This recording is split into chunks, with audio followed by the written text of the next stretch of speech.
already having issues. Hello. Um, Hi, and welcome to the Power of Word author panel. The Arts Exchange receives generous support from the Community Foundation of Greater Atlanta and the Metropolitan Atlanta Arts Fund, the Fulton County Arts and Culture under the direction of the Fulton County Board of Commissioners, Lubo Fund, Aid Healthcare Foundation, Fidelity Charitable Fund, and Food Well Alliance. Additional support provided by members and donors. We thrive thanks to the support and generosity of donors like you. So please consider donating today. Thank you so much for joining us here at the Power of Words author panel. And I am your host, Theresa Davis. And today we are talking to one of my favorite human beings in the whole wide world. My brother from the same mother, Hasan Davis. Hey, Hasan, how are you? Good. How you doing? I'm doing well. Happy Good. National Poetry Month. Yes, And yes. congratulations on all of your success. We are going to talk about some things that are going on with you. How have you been faring since the world opened back up? Well, since the world's opened back up, it has been nonstop. Just kind of, kicked back into gear. So the hardest thing is after 2 years of sitting at a screen, trying to remember all the stuff you got to do to go out with people. So Right. in the last few weeks, I've been to California, been to Alaska, been to back to Georgia. Now I'm in Arizona right now. So, yeah, I'm excited to be getting back, and at the same time, a little bit. Yeah. I'm just watching out, but I'm really loving getting back out, connecting with folks, being live in the spaces. Yeah.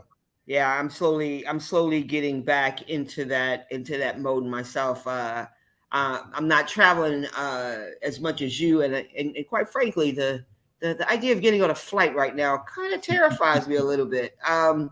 I hadn't actually really thought about it because, like, for 2 years, it was just like not an option. Right. So, so, so this trying to get back into the groove of things is really challenging for me. What have you found to be the most challenging part for reentry? Because for me, it's time. Like, time wasn't real, and then time was real, and then time wasn't real again. Yeah. And so now I'm like, so is it real? Yeah. Well, I think that's, just keeping track of everything, right? I've got lots of stuff that I'm still doing online because I set up this amazing, online network to survive 2 years. But then people, and so it's like, oh, am I doing that live or in person? Oh, I'm here live, but I got to get back in virtual because I've got to speak to some people over there, and just juggling all that. So I think it's going to take a little bit to kind of get back in the zone. Yeah. Yeah, it is kind of surreal. It was, the first couple of flights were like, and then of course somebody coughed, you'd be like, oh, everybody, everybody looking sideways. But yeah, at least I mean, Resist that urge to spray them with Lysol. right.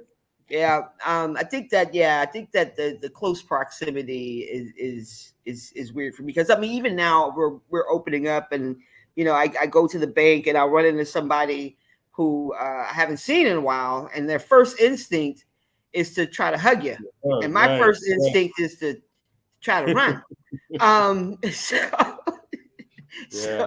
So I'm trying to be like, oh, okay, you can hugging is still a thing that people do. Right. But yeah, so that part's been really tricky. So I know you have a lot of things going on. You have a lot of hands in the fire. Tell us a little bit about Hasan Davis Solutions. Sure.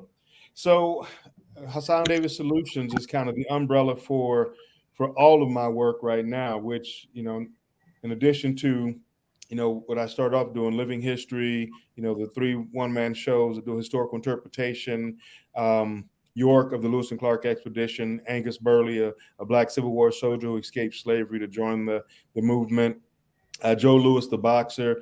So those, living history pieces that I take out to the communities to really share the story of America through different lenses and different voices, really talking about the fact that at pivotal moments in our nation's history, people that look like all of us have always stood up and stepped forward, sometimes in spite of their best interest, because of the ideals of what America is. And I think now more than ever, that conversation is such a necessary part of who gets to claim this amazing space and opportunity that and challenge that is America.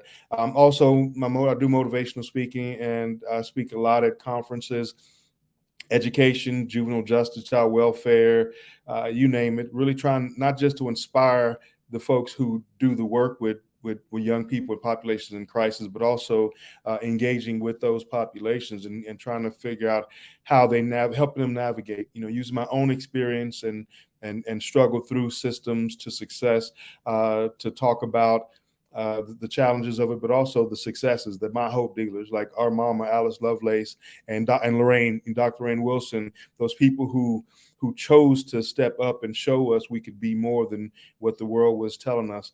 I've been doing a lot of training around dignity and belonging, trying to how do we filter out all of this shame and pain that so many people get caught up in to really build them, help them build into the lives they deserve. My quote that I've been using most that is each of us has a right to become the hero of our own story. And how do we help people operationalize not just their greatness, but their challenges in a way that build resilience to help them bounce forward into their lives. So coaching, training, teaching. Some days I get to eat, but and then supporting Dreama, my wife and her amazing work with rural impact nationally, and then these great boys, Malcolm and Christopher. Christopher had prom last night and he's graduating this year. And so just a lot to be thankful for. And I see so many folks who get caught up, and I know there's a lot of pain in the world, and I feel it every day. And I think that at the edge of that hope piece, before you get into that, what they call toxic positivity, that's been really interesting. People just don't want to hear anything positive because it's just fake, but we can choose, right, to hold on to our possibility. And I think that's the thing that has really fired me up in the last year, the choice we have to make to be in this for the long haul and to be in it for not just ourselves, but for the people around us, even if they don't look like, think like, act like, talk like us, right? How do we build the kind of team that can survive this moment of chaos to get us to the next place? And so those have been the things, my short list of what's been keeping me up and keeping me moving forward. Yeah, I know. And sometimes our work mirrors. I'm definitely more into the education aspect of working with young people who do give me hope. And you said toxic positivity, and I've just got stuck there. I'm like, wait, that's a thing. I feel like if there's, I don't know,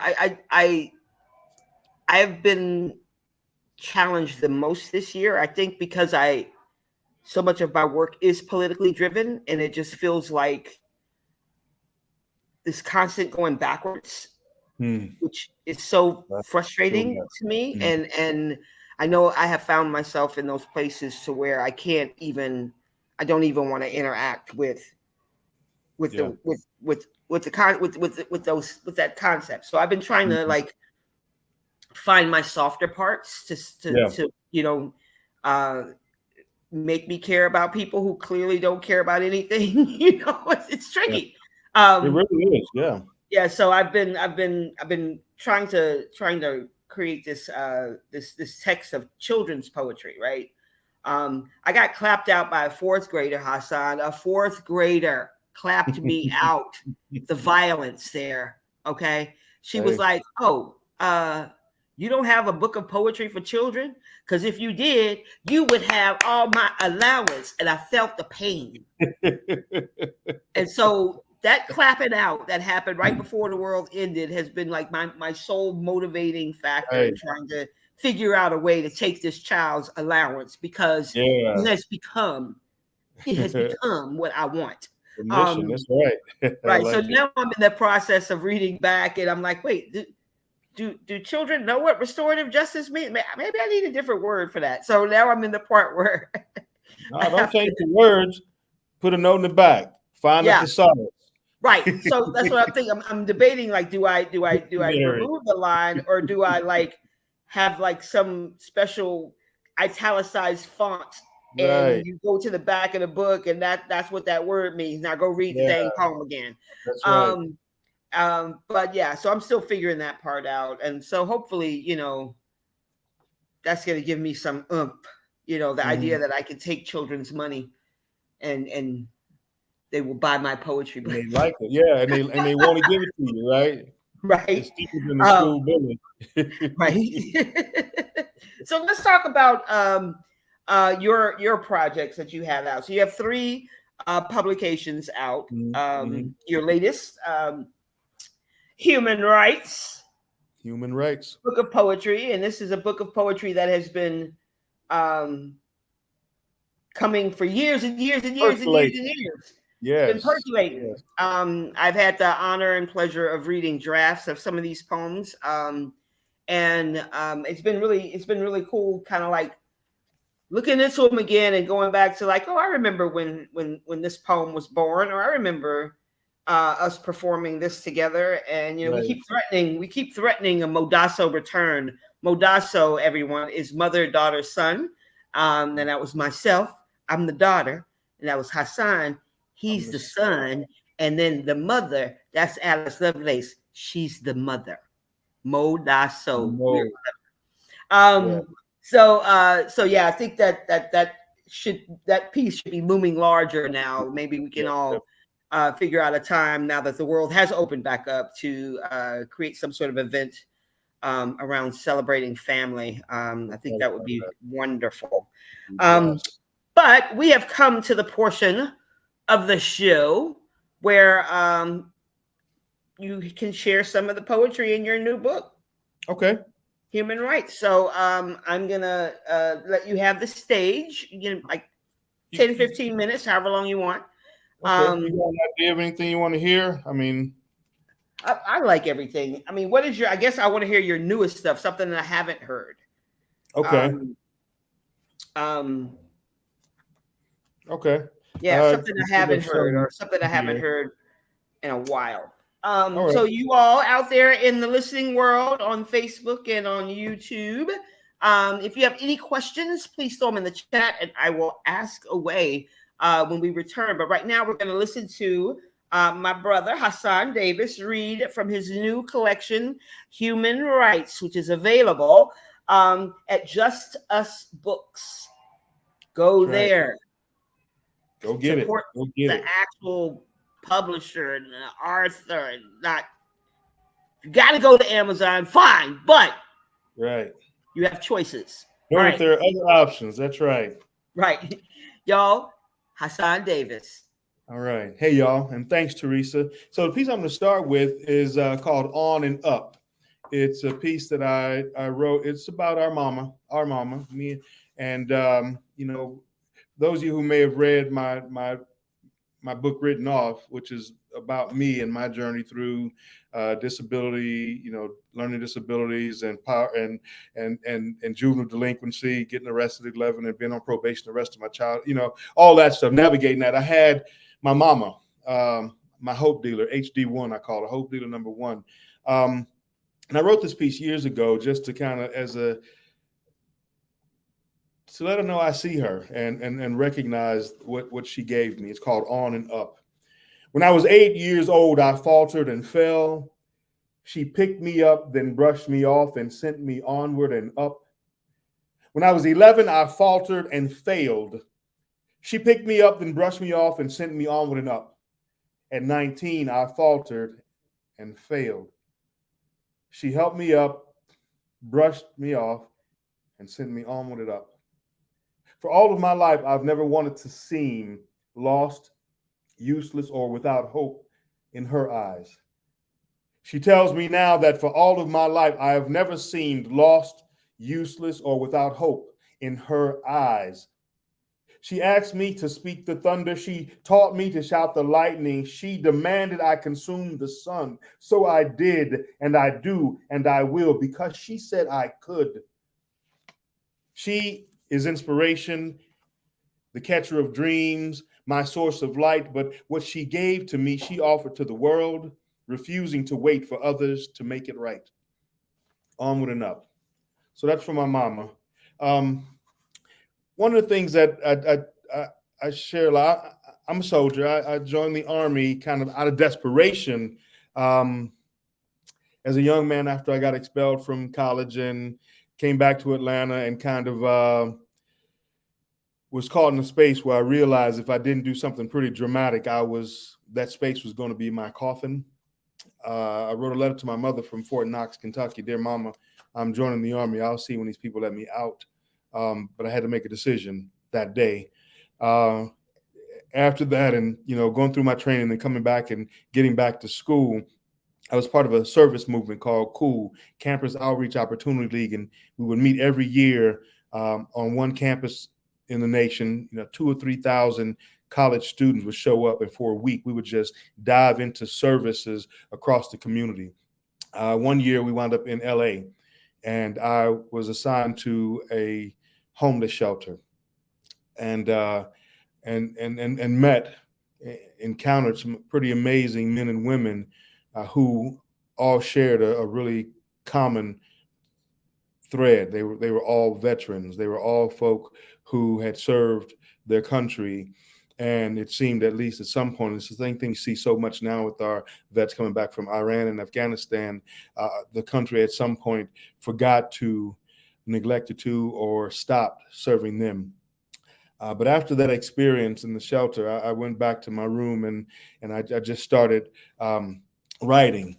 And this piece has stuck with me for years. But the military has always been an interesting double-edged sword for me. I think it's a powerful thing when you commit yourself to give to the place that you believe in, with the expectation that you get something back, and how often the latter part of that fails. And so there's this taste in many folks who are poor, who are rural, who are urban, who are black and brown, that the military takes more than it gives. But I've seen what it provides. This ain't an endorsement, but I've seen what happened to me when I stood up and raised my hand and said, "This I solemnly swear to defend."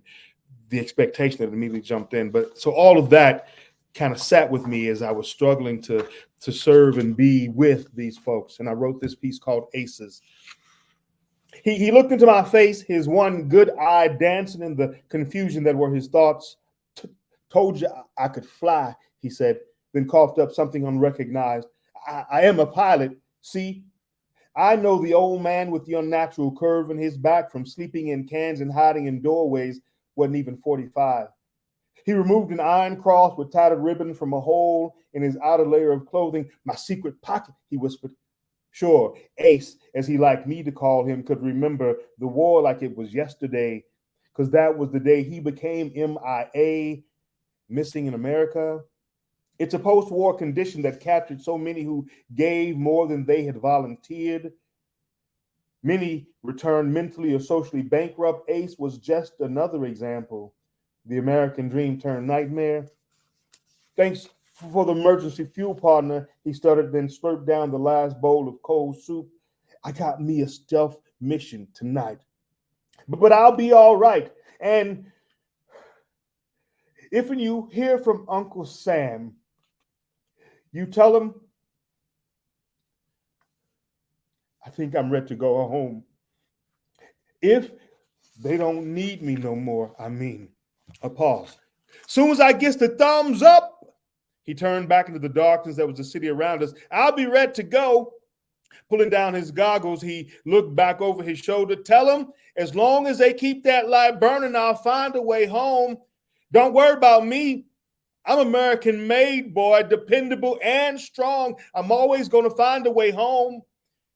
As he spread his arms and glided into the darkness, he repeated his promise. I'm always going to find a way home. With that, he disappeared. And standing in the darkness, I whispered a short prayer for his fading words. Then I reached up, turned on my porch light, because who really knows how many more aces we got out there running low on fuel? Maybe if I keep one more light burning, an ace or two might recognize it in the distance. And maybe one day they will all finally come on home. Aces. Uh, yeah. Then so that's a uh, take a deep breath. I always get kind of caught up in it. It's an emotional piece for me, and I think that's the power of it. It really is the humanness of the folks around us that I try to cling to. I'm trying to find maybe one more piece. Okay, I'm gonna share a piece. Maybe I got two. I don't know. Um, through all this political turmoil, there's a lot of angst. I remember in 2016, as the world kind of shifted dramatically, at least in our direct vision. On the periphery, it might have just been we've been sitting there the whole time, yo. But I remember that morning, the kind of the dramatic sense all over social media of the end of the world, and actually even leading up to that, the what ifs. And I decided, as we were leaning into that election, before we even had the decision made, the vote counted, that what happens on Wednesday, right? What is our commitment to the day after all of this? How do we stabilize ourselves and get back to the work? And so I wrote this piece just as a kind of a reflection piece that I shot out that Tuesday morning, that Tuesday night after the polls closed, and the world was in so many ways changed. For me, for sure, right? I thought there were set ideas that we held collectively, and I realize now that there's more work that we have to do. And so it was, and so I wrote this piece uh, to really do that. And what was interesting is about the same time I published it, I put it on Facebook. Someone I'd never met had shared it and shared it and shared it. And the small school in California that was predominantly young people from migrant families, immigrant families who were settling, and they were the ones that were really kind of set on their heels with all of this and the uncertainty of what happens next. And I did a Zoom call, the first of those, right? A virtual call. I guess it was Skype then before Zoom became popular, and shared the piece with them and just talked some about what it means to hold hope in the middle of chaos, right? In fact, as Brene Brown says, right, you can't really hold out that kind of courageous hope, unless there's also this pressing pain, right? They're connected. And so we have to be able to push through. And so I wrote this piece called Come Wednesday. Come Wednesday, I will kiss my partner good morning. I will turn on the hallway light. Then I will wake my kids for school. Come Wednesday, I will return to my unfinished Tuesday work on behalf of all children and families in America. Come Wednesday, my America will not have fallen into chaos, even if my candidate did not win the seats of power. Come Wednesday, I will accept the election of new leaders as a statement from those who chose to be heard, but I will not accept their election as a raging scream, powerful enough to drown out the voices and the rights of all the other Americans. Because my America is greater than the rhetoric of fear that has spewed uncorked from every orifice of this political machine. And my America is stronger than the identity politics that seek every nook and cranny of human difference, hoping to widen the gap between us, US. Come Wednesday, I will choose to walk another mile with people who do not look like me. Come Wednesday, I will choose to discuss our future potential with people who do not talk like me. Come Wednesday, I will choose to offer an affirming hug or strong supporting hand to anyone who may have need of them, even if they have never imagined we could stand taller together. Come Wednesday, I will still be an American who grew up in the South. Come Wednesday, I will still be an American of African descent. Come Wednesday, I will still be a proud American who has meditated with Buddha, fasted with Allah, lit candles with Yahweh, and prayed with God, and not one time felt an imposter, a betrayer, or a fool. Come Wednesday, I guess I will keep my own promise of making America greater again, just like I've done at the break of every other new day I've been blessed to meet. Come Wednesday, I hope you will join me on this long, worn road into tomorrow. Come Wednesday. So yeah, when I wrote that, it was just a powerful moment for me to settle my own soul and recommit to the work that's going on the ground every day, instead of getting caught up in this ethereal conversation about what if and who could and where is. And so it really gave me the courage to get back to my work and not be distracted. Last piece I want to do for sure, and then if there's more time after conversation, T, we can do some more because I got lots. But this one is called "We Are." It's one I wrote years ago. Again, to speak, and I try to be very intentional about what it is I put into the world, because I'm intentional about what I want out of the world. Right? I want to be able to look around me on a daily basis and see people and experiences that are so different than mine that I'm curious to be a part of it. Right? I want to see and believe that everyone is naturally creative, resourceful, and whole, that everyone can hold the idea of being known, loved, and inspired by the folk around them. And even if it takes us working to get to know each other differently and better. This piece that I wrote is called "We Are," and it's like a declaration piece. I wrote it for a group of leaders that I was a part of, as a statement of what happens. As a friend of mine, Raj, who was a part of that group, said, this is a group of people who are never supposed to be in the same room. Conservative political figures from the Midwest who work in government, and activists, leftist activists, gay, rights activists, and people of color, indigenous people who are first generation. And so it was a unique space where all these voices came together. And because we were building a frame of listening and seeing each other, we were able to have conversations and move things in a way. And so I wrote this for them, but then I realized I wrote this for us, right? This diverse world that's around us every day that sometimes we don't see and recognize. I'm going to try and get through it. One of the things, I'm dyslexic and ADHD, and since I don't have much memorized anymore, I have to spot read, and a lot of it comes to me in context. So bear with me as I try to navigate this with some sense of grace. It's called "We Are." Excuse me. We are bean pies and burritos, brats and baklava, fry bread, bok choy, biscuits. We are soul food.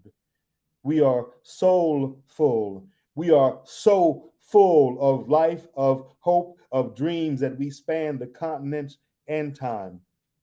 We are analysts and catalysts, troubleshooters and troublemakers, biking, walking, flying to the edge of our passion, then throwing ourselves into the mix. We are teaching and learning, preaching and yearning, but we yearn to be heard, not as a voice. We are a movement in 4 parts. We are filmmakers and risk takers, inspired by the best women produce, awed by the worst mankind has accomplished. We are weavers, but not just of fabric or tales or history. We weave communities, spirits, and minds, designing the rich tapestries of our own great futures. We are business as usual, but there is nothing usual about the business we have taken up. We are dynamic in force, not able to stand suspended, wasting energy, wasting time, wasting life. We are 7 generations strong. 3 before us set the course, 3 behind will reap the victory. And like the pyramids of the sun, we will rise to face the world. Defying science, we confirm the indomitable spirit of our humanity. We are wisdom glowing bright in young eyes, worn proud in experienced smiles. We are they and them. We are y'all and us. We are straight and we are gay and we are questioning. We are questioning, why do you want in our bedrooms? Is it because you want to join in? Or are you just trying to close that closet door? Because this ain't Pandora's box, baby, but we are coming out. I'm coming out. That's right. We are coming out. And we want the world to know that if this bra doesn't fit, we are not going to wear it. We want the world to know that, we want the world to know that black will not sit in the back. We want the world to know that straight does not mean narrow, not in focus, not in love, not in our lives. We are sons and daughters, mothers and fathers, some grand, some great, all young at heart. We are survivors of urban sprawls, dreamers of rural expanses. We are American by birth or by right or by choice. So we are the ones we've been waiting for.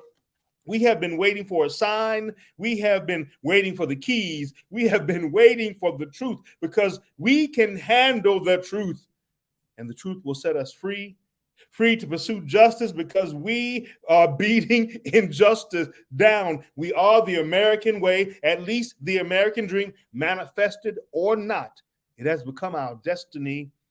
We are human capital waiting for our return of investments of time, of prayer, of love. So we are learning to trust, and we are trying to build, and we are willing to fail, refusing to sit passive, waiting for others to act. We are the next generation, not to be confused with the first generation, not content to be the last iteration. We are simply the next incarnation of the world we dream. We are of ancient thoughts. We are of universal truths. We are of unwavering faith. And we are just getting started. And we are just getting started. And we are just getting started to live, to love together. But right here, right now, we are. Thank you. You're muted. That's one, Can two. you hear me now? Yep. Okay, because like I don't know if you saw my face, but I was like, yeah, this is gonna go fine, and then a band struck up. It's Oh like no. I was like, ah.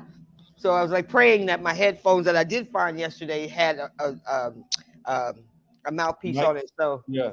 my goodness, like it's so tricky because I love coming to my studio at the Arts Exchange and working, but sometimes if you don't check the schedule, you'd be like, oh wait a minute, there's a festival happening. I didn't know. Right next Um, door. right. So it's like the choice was stay at home and listen to the construction workers beat on the house next door, and I want to do Mm, that. So here we are. That here was we are. great, Hasan. I love all those pieces. Thank you. Yeah, I think that one of the things that I've always admired about you and your ability is your ability to uplift people and to make them feel important and valued and all that kind of Mm, those type of qualities, which is why you make a great um, um, motivational speaker.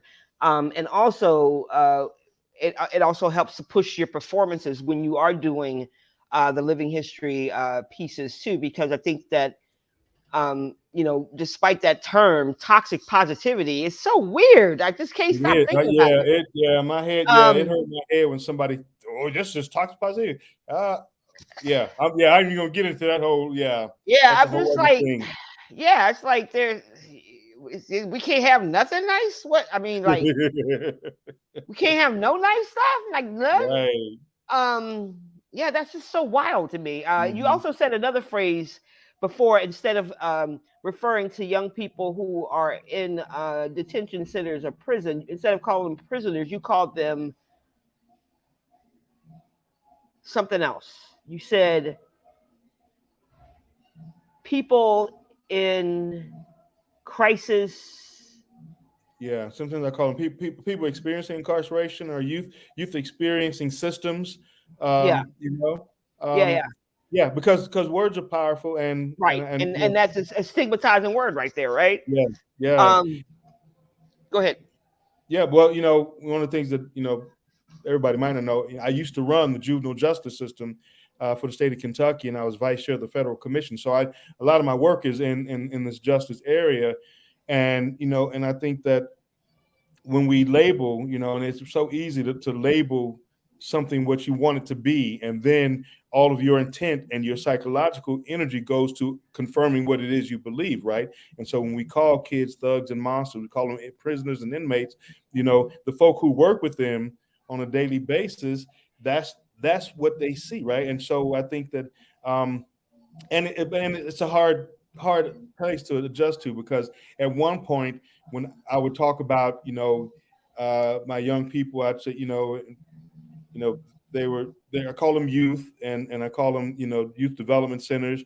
But when I was trying to get law changed and I'm talking to these people, I realized that also on the other side of it, that sounds like camp, right? We had some of our places that were called camps. And so at some point I had to start telling the people who were wanting to put more money into locking kids up, no, right, this is right, when you do this, this is jail, right? When you take them to detention, you strip them down and you de-lice them and you check their body cavities.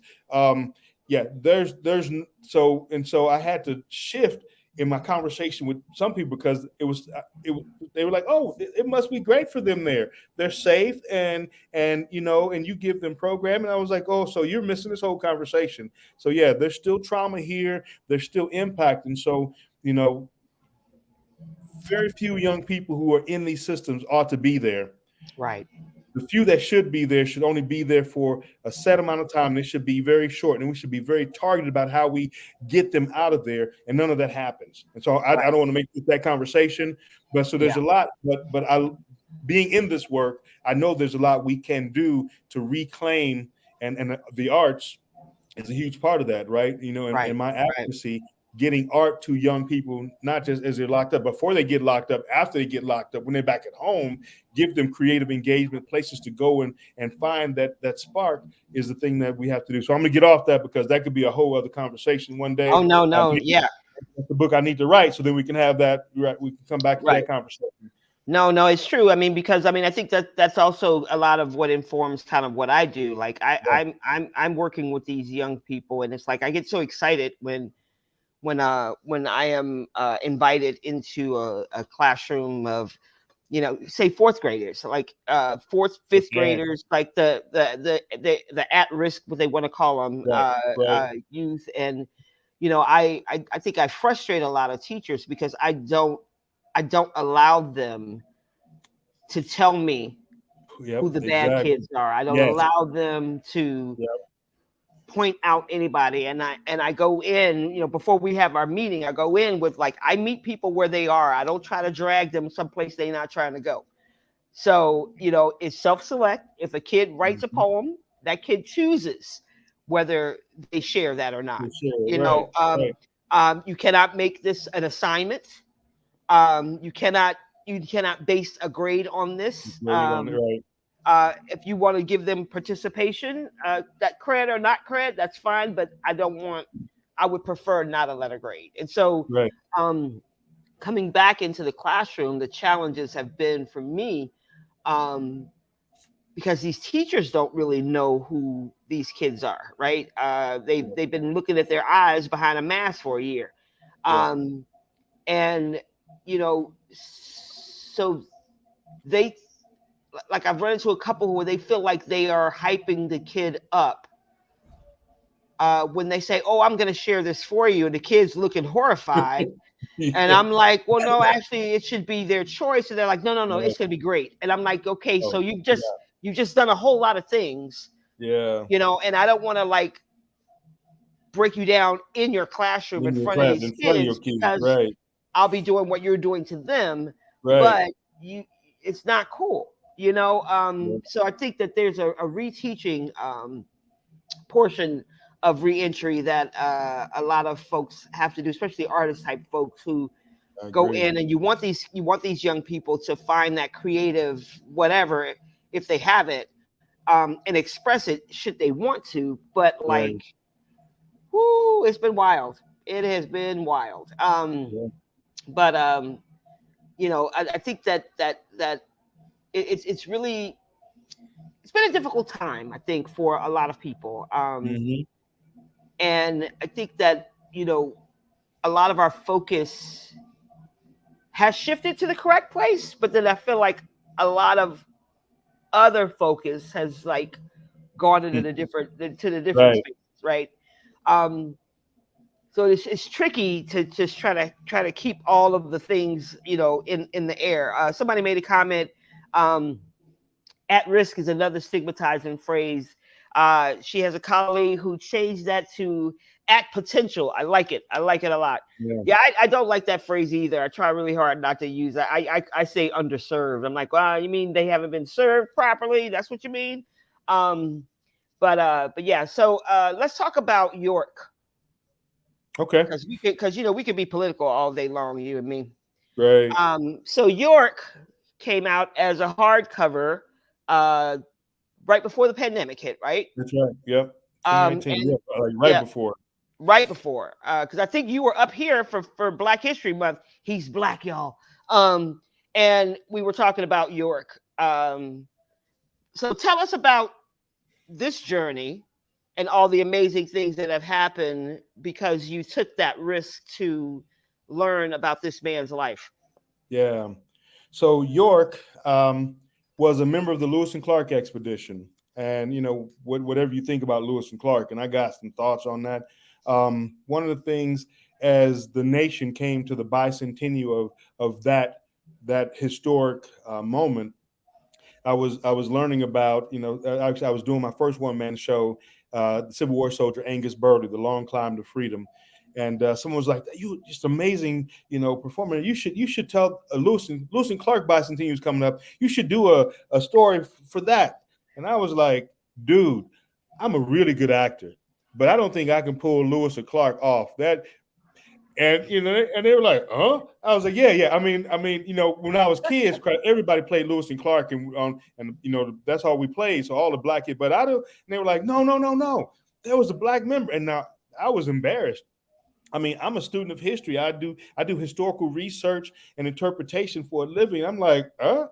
And so I was like, "Okay, let me check this out." So I started digging, and and yeah, York was a member of the expedition from day one to day done. He was enslaved to William Clark and that family, and so that's why his story never rose. Right? He was just like I was at one of these museums, and there was curated all these historical pictures, and there it is, right? In all the big pictures, you see York right there with Lewis and Clark and Sacagawea and all the other folks.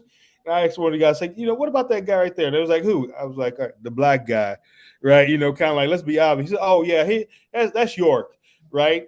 Like he just showed up for the picture. I was like, you ain't got nothing else? No, he's just York. And so as I started digging into the story, first, right, doing the kind of the historical scan, I was finding all these pseudo historian accounts that were like Harlequin romance novels, right? Because you have Lewis and Clark, right, the heroes of the frontier, and you have all the stuff that you want to tell in those juicy things, of the tawdriness. But you can't have your white heroes of the frontier doing this because the only people around are indigenous folks. So York became like the fall guy. And so the big story was with the historians, even they were like, "Oh yeah, York, the Indian women love," and I was like, "What the?" And so at first I was like, "Yeah, I ain't telling this story." And then I dug a little deeper, past the step and fetch. Oh Lord, Master Clark, if you was telling me to breathe, I just probably died. Right, all that crap that came in to justify that superior inferior crap that people try to spin in Right. enslavement. Um, and I started right at the journals themselves. All these words, a million words of text estimated, that were written from the people on the expedition, from white men on the expedition who all grew up in a society that told them that by an accident of birth, no hard work, no investment, no courage, no intellectual superiority, by accident of birth, they automatically had absolute control over somebody else. Right. So this is their mindset going into it. And so I was curious, what are they saying about this guy, that the world has told them they have, that is nothing to them. And 1 million words of text over 3 years. Not one time did they say that lazy some so and so, he didn't even get up, right? None of that. None of that stereotypical caricature of slavery, right? They're talking about him going out and hunting. They're talking about him saving the tribe. They talk about encountering. I got this from an elder in the Nez Perce Nation, that when they came through the mountains half dead, that they had already decided they was going to kill them all because they knew they was coming for months. But when they saw that black man, this is what he told me. He said, "You need to understand this if you're going to tell this man's story. When we saw that black man, and in our culture, someone who the only people that get the right to paint their skin black are people who have done exceptional things or people who are deep mourning, and either one of those is a reason for the entire community to pay attention to them." He says, so you need to know that because he was there, they lived. Because they lived, they did that, all the atrocities and all of the great, right, all the stuff that comes with that. He said, but you need to know, if you're going to tell this story, that the only reason they made it to where they are in the history books is because we changed everything about our intent because he was with them. I was like, whoa. And so after I started digging into the stories, digging into the letters that William Clark wrote to his brothers after the expedition about how York was surly and like talking about, hey man, I was out there with you whole 3 years. I ain't getting, just let me free so I can go take my wife and get out of here, and all that conflict. It became this amazing story. And so when the bicentennial started, the Department of Interior and the national parks saw one of my programs and picked me up to be York for the entire bicentennial, to be York for the nation and make sure that his story was there. And so after touring that across the country for, almost 20 years, I realized that, that some people were telling me, well, what about children? We got to get this in the hands of young people who aren't old enough to understand the nuance of a 40-minute, living history, performance.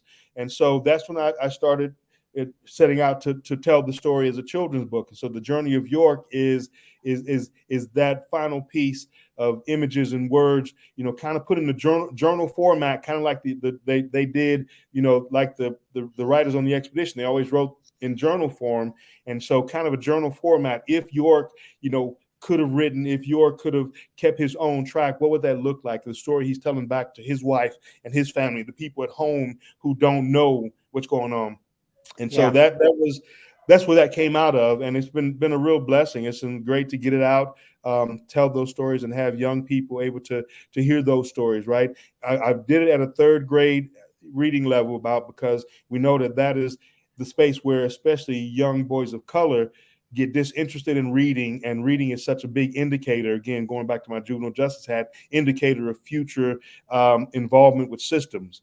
Right. And so finding ways to wanting to create a story that looked like them, that of adventure and power that they could hold on to and maybe want to read over and over again, and maybe seek out other things to read that affirm, that they were there in these stories that nobody ever mentions.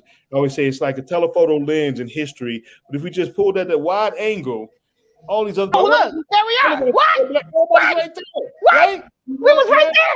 We was like, you know what? You know how your mom be like, no, do the wide angle lens. Do the wide angle. That's what we need to be doing, the wide angle lens. And all of a sudden, people get everybody in there, right? We are there, and so that's York, and I'm excited. I've got 3 shows next week in rural Kentucky. So and then I've got some Nebraska. I'm headed back out on the trail, but it's great because here's the great thing about it.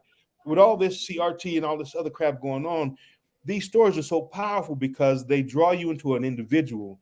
And so I've had these experiences of folks, and I mean, like I did a show in Kamiah, Idaho. Kamiah is at the edge of the Nez Perce Indian Reservation in Idaho. And it is, it is colonial, right? They came and they took space. And so I did a show, main stage program. The next morning, the downtown is like one city block square, right? I'm at the little restaurant having breakfast. A couple comes in Eastern Kentucky, in the mountains, we call them Holiness. Woman had denim skirt on, had a plain blouse, long straight hair, no makeup. She kind of paused at my table and said, thank you so much for the program last night. It was very enlightening. And she walked on. Then this big shadow comes over my table. I look up and there's this mountain man. I mean, this big dude, right? Lumberjack looking dude. and he's just kind of standing there, so I stand up because I don't know where this is going. And Right. but I stand up, and he reaches out and he grabs me by the hand, and he says, I have needed to hear this story my entire life. And I just want to thank you for being brave enough to come here and tell me this story. Right. And then he starts tearing up. And so these two big dudes, and then kind of, yeah, yeah, we kind of do the okay, okay. And he walks off. But that's the impact, right? Beyond everything he's been told in his head about not listening to that, right? I was able to get to a point where he could hear the story and the suffering of somebody who didn't look like, think like, act like, talk like him, and recognize it was him. It was part of him and his story. And so those are the kind of things that with the living history piece of it has always been amazing. And then I've just been blessed, and the book has been well received. Um, schools are buying whole sets of them for their classes, and folks are using them for book study. So I feel so blessed to keep telling that story.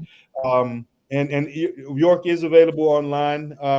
Most book carriers carry it, or it can be ordered Amazon and Barnes and Noble, and there's a paperback version now. We hit enough copies, I guess, enough sales that they made a paperback, and so like at Target and other places, the paperback is also available for about half the price of the hardback.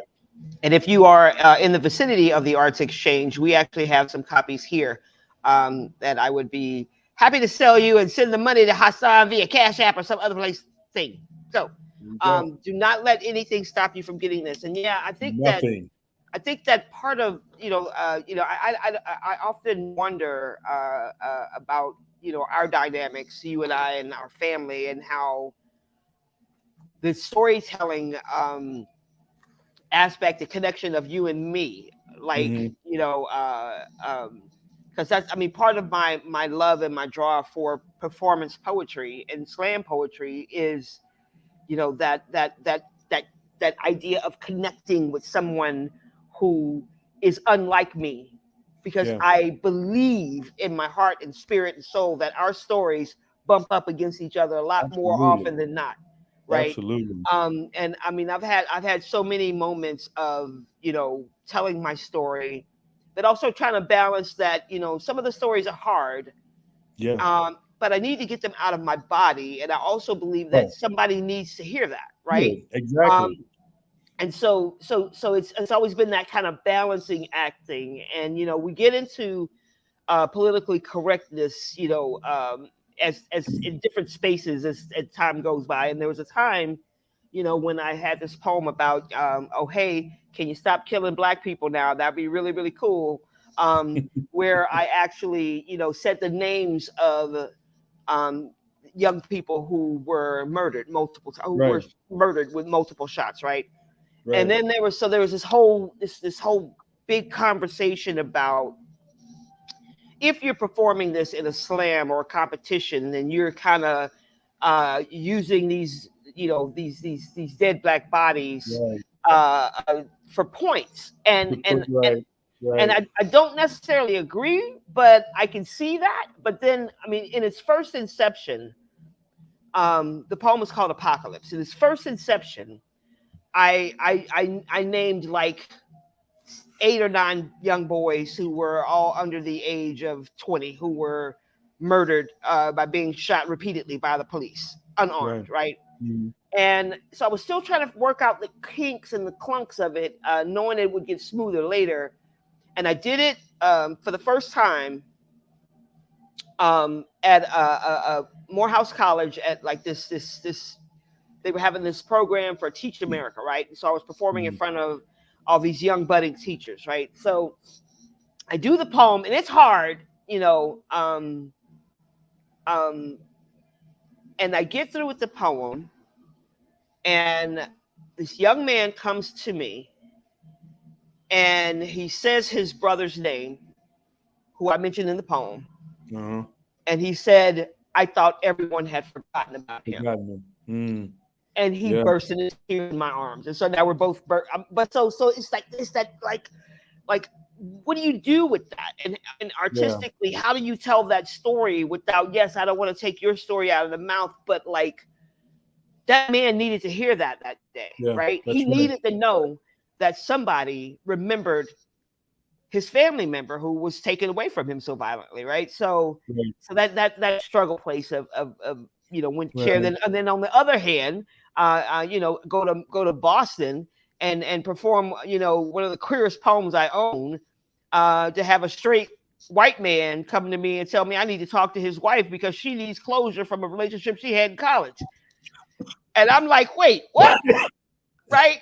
So it's like, so all the wonderful, crazy ways that our stories, But smack that's, into yeah. each other. And it's not always trauma, and it's not always, even if it's hard stuff, it's not always a bad interaction, but Oh it's an yeah. interaction, you know. Yeah. And I think it gets us outside of ourself enough to talk about other things and Exactly. let other stories fill the air, And I right? think that's what the arts does in such a powerful way across Yeah. mediums. Yeah. Yeah, Yeah. and I It remember makes when we brought you down for York, you performed a portion of York for a group of middle schoolers, right? mhm. At Brown Middle School, which used to be Brown High School, which Right. ironically used to be the high school I went to, and it's so Right. the world is strange, okay? It is. Um, but I remember I ran into one of those kids at a mall, and she was like, hey, I know you, I can't remember your name, but your brother is Big Medicine. Hmm. So she remembered the line from your Wow. play, that one time Right. she saw it. One time. Right. Homegirl, you saw me 8 times, come on. Yeah, we don't know where the impact point is. That's why it's important to be out there every day, right? Because you don't know which time it's going to connect and what part connects that makes them pull their head back and their shoulders back and go, okay, Yeah. all right, I'm Yeah. in this. I'm York, right? I can be nobody and still be amazing and make the world different, right? Right. Yeah, yeah. Yeah, powerful stuff. No, I'm proud of us, we're doing good. Mom, you did great. Good job, Mama. Good job. Um, so yeah, tell us some more. I know you're gonna be traveling, and I know you're doing York.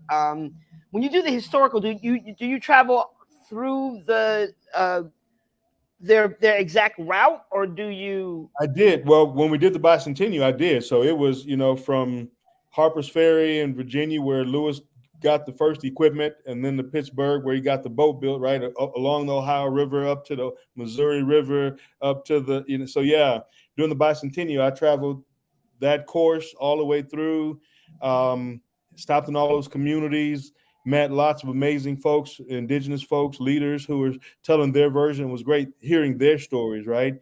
Of York, and those, so many of those inform my work, right? Because it wasn't just the letters and trying to imagine. I had people telling me stories that they've been carrying for 200 years Yeah. of the impact that he had, that allowed me to, and because people are like, oh, he was just a slave. Oh, dude, back up a second, right? Right. When you start to read and look into it, because of his presence, better or worse, I mean, it created all kinds of opportunity, right? There's one story in the Missouri Oto tribes, right in what's Iowa now, and Nebraska.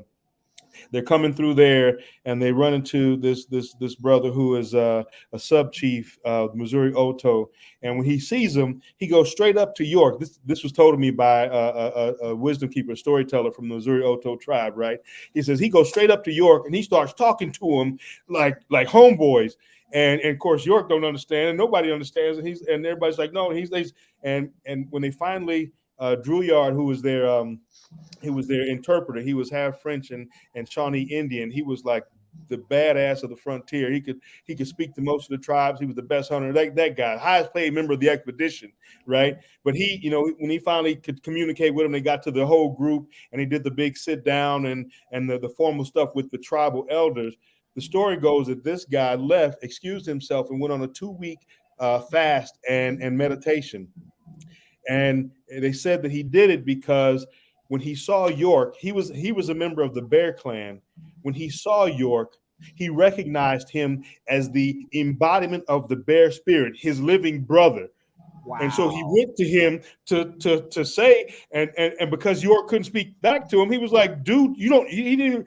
So he was York didn't his brother his spirit didn't recognize him, so And he that messed him excused up. Yeah. the tribe because he had to go figure out what he had done. So his spirit couldn't even see him, right, and talk to him. I was like, dude. And so those are the stories that Yeah. introduced me to let me know that he wasn't just showing up and carrying somebody's bags, right? Right. Whether they intended it or not, once they got outside of civilization, where three steps behind and eyes on the ground, he became a central part of how they navigated and managed to do what they did. Again, Yeah. better or worse, everybody says that, but they accomplished what they accomplished because he was there. And then when they all got their 300 acres of land, the double duty paying gold coin, he got to go sit down with Sally, back in the kitchen at the White House while Jefferson was holding a party for everybody else, right? And so that's the piece of the story that we have to get. People have to be able to hear and know, right? I get excited when I start talking about it, yo. No, So no, hey, no. I think I wish more people got excited talking about sharing stories. right, Um, but yeah, no, I think that some of the most amazing storytelling and some of the most amazing people are the people who did the work. right, And right. I like the phrase you used earlier, by an accident of birth. Hmm. Somebody told you you were worth this, and the same Right. on the flip side, for other people. Um, but it's really amazing, I think, to keep these stories alive and to also inspire these young people to go into that, and find out more. Yes. Yeah. I can't. I haven't seen your one man Joe Lewis show yet. So I'm looking Yeah. forward to that. How's it coming along? It's good. I actually started touring it almost 12 years ago, but Yeah. it was when York was. I mean, I was performing York all over the country every week, and so I didn't really get into it. Yeah. So I've done about a dozen shows in the last 12 years. But Okay. it's again Joe Lewis. We know Joe Lewis, but the story that I tell is a story nobody's heard. I mean, it's endearing. It's just about him as a human being, kind of navigating this world of race and class and Jim Crow to become the greatest athlete in the world, right? Yeah, I love it. It's so funny because I was doing a show in Colorado, in Denver, and Joe Lewis, when he retired, he moved to Denver for a while. And he was a big golfer, big time golfer. He loved to golf, Yeah. and was pretty good at it and well known. I'm doing a performance at the Denver African American Library. It's got a lot of old folk in. I mean, this room is packed. It's a packed auditorium, and I do Q&A. I come out of the program and do Q&A in character. So I'm Joe Lewis, and this old man. He had to be 80, 85. He stands up and he says, when I was a little boy, you told me you was going to pay me $1 to carry your bags at the golf course, and you never did give me my money. And he could not disconnect me from Joe, right? So we were right there, and I was like, Took I'm you so for a dollar, sorry. didn't he? I He had took to you. apologize. I had to give him money. I had to apologize because he was so. But the idea of bringing these stories and giving folk, it takes them on a journey into it, right? And Right. so it was just such, but yeah, people talk about. You remember when you came to my house for dinner, and I was like, that was I'm such, actually not Joe. I'm not really Yes. joking. I'm like, I appreciate that my talents, yeah, I got skills, but yeah, but it's so amazing. Just when you get out there and Joe Lewis, everybody thinks they know him because they, hear a lot of folk. Well, we listened to the fight when he knocked out, Max Schmeling, the big Nazi, Hitler, Yeah. Superman, but the small pieces of those stories are so amazing. And so being able to pick those out and put them together in a way that takes you on a journey, and with my programs, the piece of it that's I think that I have found in the formula of writing them is they're heavy topics, right? I talk about race, I put it right out there, but it's this piece, right? Because there's also humor, even in enslavement, even in people who have been, we laugh, right? We find the brightness and the beauty in being alive and being purposeful. And so being able to weave all that in, so the audience gets to ride with me up and down in this. And so they're engaged, because it's not just being hurt that your ancestors did something terrible, but you're also leaning into the story about hunting bear and being chased by bear and getting to laugh about the idea. And so being able to draw folk in is the piece that I love most about it. Taking the audience on a journey that allows them to ride shotgun with me and not be afraid to be in the whole story, Yeah. even if it hurts a little bit. And you have to do some self-reflection later on about what somebody might have done that connected to you to keep that story the way it was, right? Yeah. But it's a blessing. Yeah. No, yeah, you're a blessing. Thank you so much for joining me today. Thank Yeah, I could you, talk to you for sis. hours. It's I so know. interesting having a sibling that you actually like to hang out with and talk It's a to. little weird. It's What's up with weird. that, Hasan Davis? Hasan, can you give us your website? We're gonna also put a picture of it up, I think. Tell us Yeah. where people can find out where you are going and where you will be, so that we could share all this love of storytelling that we have. And I also want to know if you are still working on Bass Reeves, or have completed it. Bass Reeves is on my list. When they did, there was a special a TV show came out with Bass Reeves like a year, 2 years ago, and so it kind of took the energy out of it, because Right. I Like, like now you want to recognize who right, he but is. but it's still a story that probably needs to be told. I've got the story of Jacques Boulard. Jacques Boulard escaped the South after enslavement. Right, his daddy was enslaved, but he escaped the South out of Georgia, hooked up with a circus of folks from Europe, the Romani, we call them gypsies, who told him, dude, you need to go to Europe. Black people don't get treated like this in Europe. So he stows away on a boat. He makes it to Virginia, stows away on a German freighter, gets to Europe. They catch him, gets to Europe, becomes a fighter in the French Foreign Legion in World War One. Then he goes on to be a pilot for France, a fighter pilot. And when America joins the war, he goes to America like, hey, I'm American. I'm a pilot. I want to be a fighter pilot for America. They're like, dude, black people can't fly planes. He was like, but I flew my plane. I flew over to tell you I want. They know black people can't fly planes. They don't have that capacity and intellect. So he went back and finished the war fighting and flying planes for France. Then he stayed there, opened up a juke joint. Langston Hughes was his bus boy and dishwasher. What? And then when World War II breaks out, of course, Germany occupies France, and the Germans like their American stuff. It's kind of like Russia. They like American stuff, but they don't like America. And so the German officers start going to his little club, because that's the place to hang out, and because black people can't speak German, so they can be free to say whatever they want to. And so they sitting there talking about stuff, and he just writing it all down. He's sending it to the French resistance, because they don't know that black people can speak German. And so he's a sailor, a soldier, a pilot, and a spy. Right. So that's one of my stories that's on the list too. He That winds up sounds getting the French fascinating. War Medal, winds up back in America as an elevator operator in Harlem, because nobody knows he was amazing, because he's back in Harlem and Jim Crow, right? Right. And so yeah, so I got like pads of them, I'm and I'm gonna get sure. them all out too. Yeah. Yeah. No, that's great. Woo.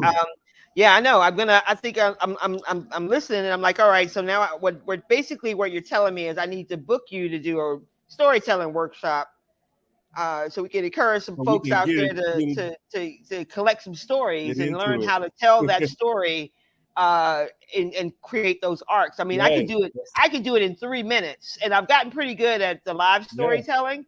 Yeah. But like, personal narrative, as far as telling those stories, but like to dig Hmm. into history and to pull those stories out about Yeah. the unknown, people who are not well known, or even getting more on the people who are known. Hmm. Like I'm sure there's some stories about Phyllis Wheatley, just to bring up a Right. poet for National Poetry Month, that have not been told. Yeah. And so yeah, so it's very inspiring, Hasan. Where and how can we follow you? Let us know your Instagram and your Facebooks and your Okay. chat snap, whatever the things are. Facebook, I think, is HD Solutions. HD Solutions. Twitter is at Hasan Davis. LinkedIn is at Hasan Davis. Instagram, Hasan Davis, maybe. I don't. Yeah. I still don't quite know how to navigate Instagram, but I want to know how to navigate Instagram. So I'm working on it, and I'm scared of TikTok, so I ain't got there yet. So, Yeah, I haven't but got yeah, there yet either. if you How are you? Google Hasan Davis, you Yeah. find a lot of stuff come up, and some of it might be useful, some of it might be true. Yeah, yeah. Uh, But I'd love yeah, to hear from y'all. yeah, I haven't crossed into TikTok land either. A lot of my friends have though, and they seem to be doing really really well at it. But Yeah, it's yeah. something a little terrifying about it to me. I'm But still a little scared. Yeah. yeah, That's we're getting there though. We're getting there, Hassan. We're doing great. right. That's Um, right. I want to thank you so much for joining me, and thank you out Absolutely. there, folks who are listening Thanks, or y'all. watching us on Facebook Live and YouTube Live. You have joined us for the Power of Word author panel, Yeah, yeah. and my author today was Hasan Davis. We're celebrating human rights, and this is his latest book of poetry. And York, which is a the story of York who traveled with Lewis and Clark. And Hassan's first book, Written Off, is his journey, which is probably going to be another one because he wrote it when he's still journeying. Right. Um, so yeah, so thank you all so much for joining us. Thank you for being here. The Arts Exchange appreciates your support. Yes. Please look forward to in person in person activities this summer, as long as well as our open mic and some of our writing workshops. I do provide the literary programming for the Arts Exchange, so every fourth Sunday, which the last Sunday of every month rather, you have the author panel, which is where you are right now. Every second Saturday, I do a second Saturday writing workshop that is virtual. Starting in June, the Wednesday Writers Workshop will be hybrid, which means it will be in person and virtual.